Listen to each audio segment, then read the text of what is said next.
নমস্কার বন্ধুরা, চলে এলাম দেখো নতুন একটি ভিডিও নিয়ে। তো আজকে দুপুরের মেনুতে কি আছে চলো সেটাই দেখাই। এদিকে আছে গরম ভাত, তারপরেই আছে দেখো পাতলা মুসুর ডাল ধনেপাতা দিয়ে, তারপরেই দেখো কি আছে এদিকে ডিম সেদ্ধ, তারপরেই কি আছে দেখো এদিকে আছে কাঁচকলা দিয়ে কাঁচকলা চোকলা বাটা, এটা শুধু রসুন আর শুকনো লঙ্কা ভাজা দিয়ে বাটা আর সঙ্গে সর্ষের তেল দিয়ে। নেক্সট আছে দেখো ভেন্ডি আলু ভাজা কালো জিরে ফোড়ন দিয়ে। নেক্সট আছে এদিকে আছে কাটা পোনা মাছের ঝোল, ঝোল না এটা ঠিক, এটা ঝাল।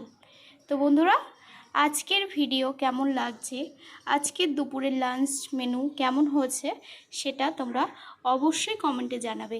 আর ভিডিওটা যদি ভালো লেগে থাকে তাহলে চ্যানেলটাকে সাবস্ক্রাইব করে আমার পাশে থাকবে।